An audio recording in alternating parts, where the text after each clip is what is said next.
This is the YouTube edition of my book, A Course in Miracles Workbook Nuggets, which is a study aid for the course's workbook for students. I'll begin by reading my book's commentary on today's lesson over a visual of the book's text. I'll then return with some further thoughts on the lesson, which are only included in this YouTube edition of my book. Today's lesson is part of a 10-lesson group, which goes from lesson 251 through lesson 260, each of which relates to sin as understood in the course.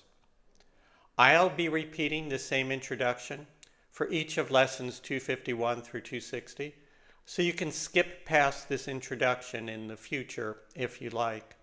Timestamps taking you directly to today's Workbook Nuggets commentary and my further comments are provided in the description below.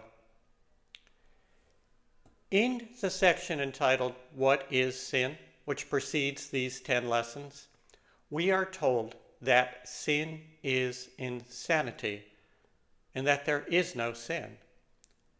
The point here is that sin is part of the illusion, a very important and cunning part. If you escape the illusion, you escape its many so-called sins as well. There can be no sin in the love and oneness that we are being trained to see.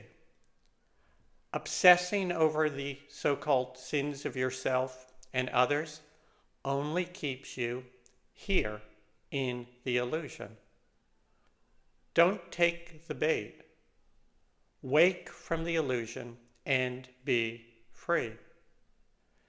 As the introduction to these 10 lessons, all dealing with sin, tells us, quote, "The Son of God may play he has become a body, prey to evil and to guilt, with but a little life that ends in death. But all the while his Father shines on him and loves him with an everlasting love, which his pretenses cannot change at all." End quote. Today's lesson from my book and my further thoughts, which are contained only in this YouTube edition of the book, follow. A link to the book on Amazon.com is provided below.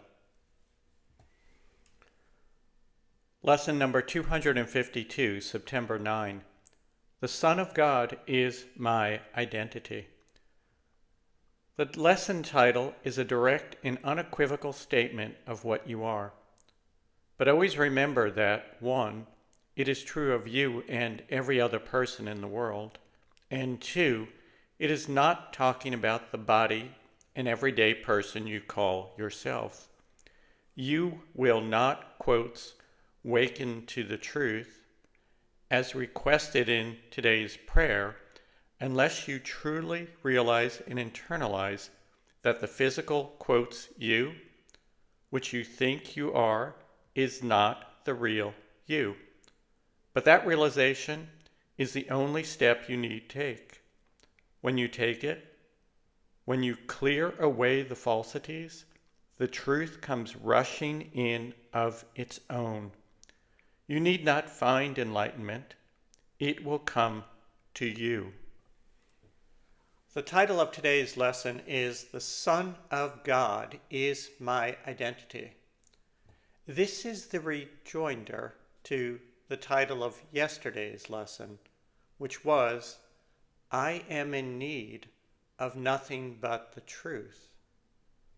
The truth, the only truth and knowledge you need, is to remember that the Son of God is your identity.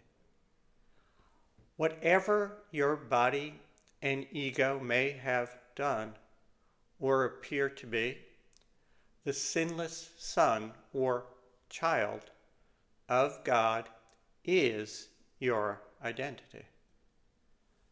The so-called sins in the world are just that, in the world, the illusion.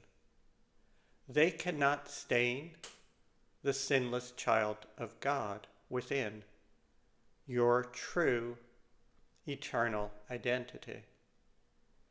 As we are told in the final paragraph of the introduction to these 10 lessons relating to sin, quote, "How long, O Son of God, will you maintain the game of sin?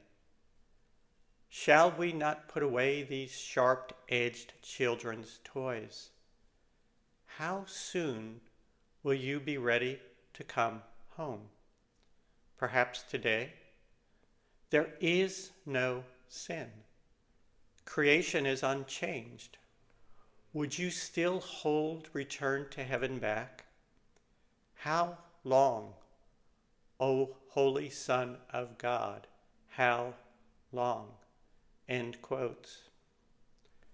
Remember who and what you are and return home. That is all your loving Father asks of you.